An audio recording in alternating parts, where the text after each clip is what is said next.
Hardcore. So many people have done it. Most just copy a basic template with titles like I Built Every Farm, Epic End Transformation, The Best Start Ever, or even the most overused of all, I Survived Insert Crazy Day Number here in Hardcore Minecraft. I'm not going to pretend I haven't done this with my own past videos, like my previous hardcore series that lasted for a measly 3 episodes with very poor production quality. This series will be different. I'm going to try my best to bring you a fresh hardcore experience and put my own spin on the genre. I have spent an astounding amount of time playing this game, and it was mostly spent in one world, my first and currently only real solo survival world.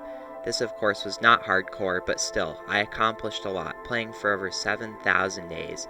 In that world, I had some builds that were pretty amazing, like my sand village transformation, which I use as my main base for most of those days, the pyramid that I house my villagers inside of, and my multiple industrial districts for producing millions of items. Perhaps most impressive of all is my perimeter, where I removed roughly 20 million blocks with carpet bombers to clear a 384 by 384 block area. This sounds like a lot, but I think I can do more with this series. That world is a learning experience, and I'm prepared to take this new world to the next level and hopefully also create a successful YouTube series alongside it. To ensure I have complete focus, I'm retiring my old world, which was probably the reason for my other videos seeming kinda lazy. So I welcome you to a new series, and hopefully a lot of things to come along with it. Enjoy the video. On day 1 I spawned in, which I know is shocking. I sat there for a moment just taking in the scenery of my new world, thinking of the infinite possibilities it holds. I was particularly interested in the mountains across the ocean that I could see. Although I don't have any clue what I would build there, it does look epic. After that quick look at the terrain around me, I sprinted over to chop down my first tree. It was, of course, very painful, especially since I have a problem where I can't just see a tree floating, so I had to completely punch it down. After this, I quickly got into gathering stone in order to progress from my trashy wooden pickaxe as fast as possible. After grabbing a full set of tools, I ran over to the nearby village, where I found a thriving villager population and plentiful amounts of hay bales. I quickly looted the entire village of everything that could possibly be useful, sparing nothing. Then, I noticed an innocent iron golem with so much iron ripe for the taking, so I pillared up, as one does, and exploited his lame reach distance. This gave me just enough iron to make a shield, which was crucial to staying alive. I would have also crafted a bucket, however I just didn't for some reason. Next, I slept and was quickly off to a spruce forest I had spotted in the corner of my eye earlier. It was about a 500 block journey, but that would all be worth it in the name of profit. When I had enough saplings, I headed back, thinking about how horrifically my stick trades would ruin the poor villagers' economy. After getting back, I made haste in trapping all the villagers in a little hole I made in the former village well. The next order of business was mining, for I needed a lot of iron to level up villagers and strengthen myself. This meant starting a mine, which would probably be my permanent mine, therefore I wanted to be sure to find a good spot for it. I immediately began excavation, which I continued until hitting a small cave. I would need to be extremely careful of any hostile mobs, as one death equals my permanent end. As it turns out, I was actually extremely lucky, being able to mine a few iron and not be harassed at all. Still, I needed to go deeper, so I continued digging, until I hit a much larger cave. I now had a choice: enjoy the spoils of the cave, but potentially die, or cower and guarantee my safety. The choice was easy. I would risk my life. I hope this kind of thinking doesn't get me killed later. There actually weren't too many mobs to deal with. I just quickly ran through the cave with my light level overlay turned on and spammed torches. At one point I came across 3 skeletons, which I outsmarted by simply placing blocks.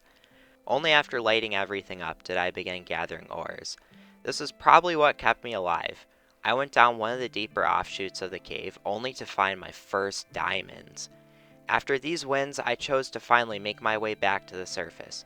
Unfortunately, it was nighttime, which also explains why I wasn't encountering too many mobs.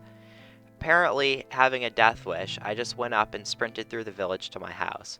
Was this intelligent? Perhaps not, but it sure did save a lot of time that would have just been spent waiting.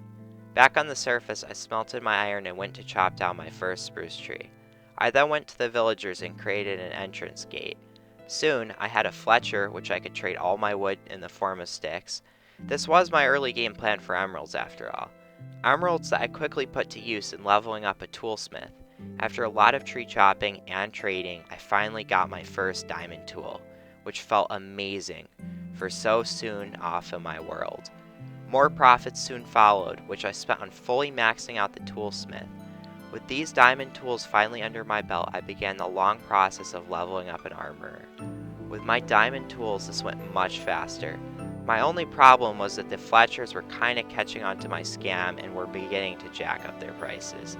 Despite this, I soon had a full set of diamond armor, which is a great insurance policy. With diamond armor, I began my next project, which was to build a villager breeder. So I went out and gathered sand, smelted it into glass, gathered some more wood, flattened out the build spot, and began building. Quickly, it was completed. Now I needed to transport villagers into it. They cooperated, for the most part. I did build a minecart line despite the short distance, just because it's the easiest way to deal with their dumb behavior. My next project was an iron farm. Not just any iron farm, a quad iron farm, to greatly increase rates. This project would require multiple unique items. My first was redstone, which was just a mining trip away. Then I needed quartz for comparators, which could only be found in the nether. So I created my first portal and hopped through.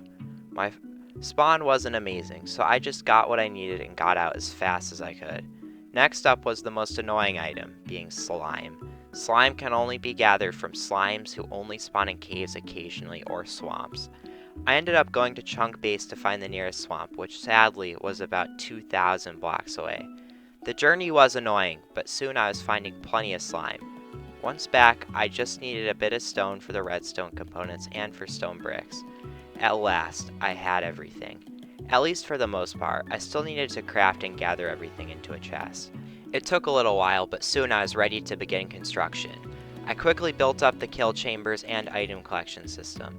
The next step was the redstone, which is just a simple etho hopper clock and a line of redstone. Pillaring up even further, I built the villager chambers, as well as golem slip and slides, complete with the finest lightning rods.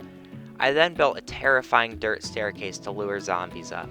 Finding the right zombie for the job was easier said than done. I needed a zombie that could pick up an item to stop it from despawning later, since I had no name tags. In just 5 minutes, I had both zombies secured. Next was to construct the Great Villager Railway to carry them up to their new permanent home. I was able to transport a few villagers up before running out. As it turns out, my villager breeder isn't very fast, so I had to just sit there for about 2 hours waiting for those idiots to reproduce. Finally, after waiting so long, I could activate my farm for the first time. It quickly rained down 4 golems, which marked a huge victory.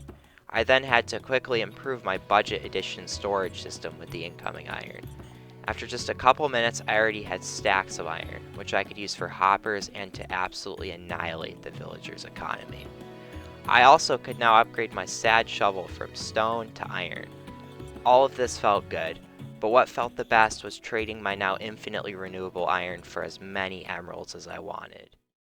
We accomplished a lot in this episode, getting a bearing on our world, gearing up, setting up some villager infrastructure, and building an iron farm.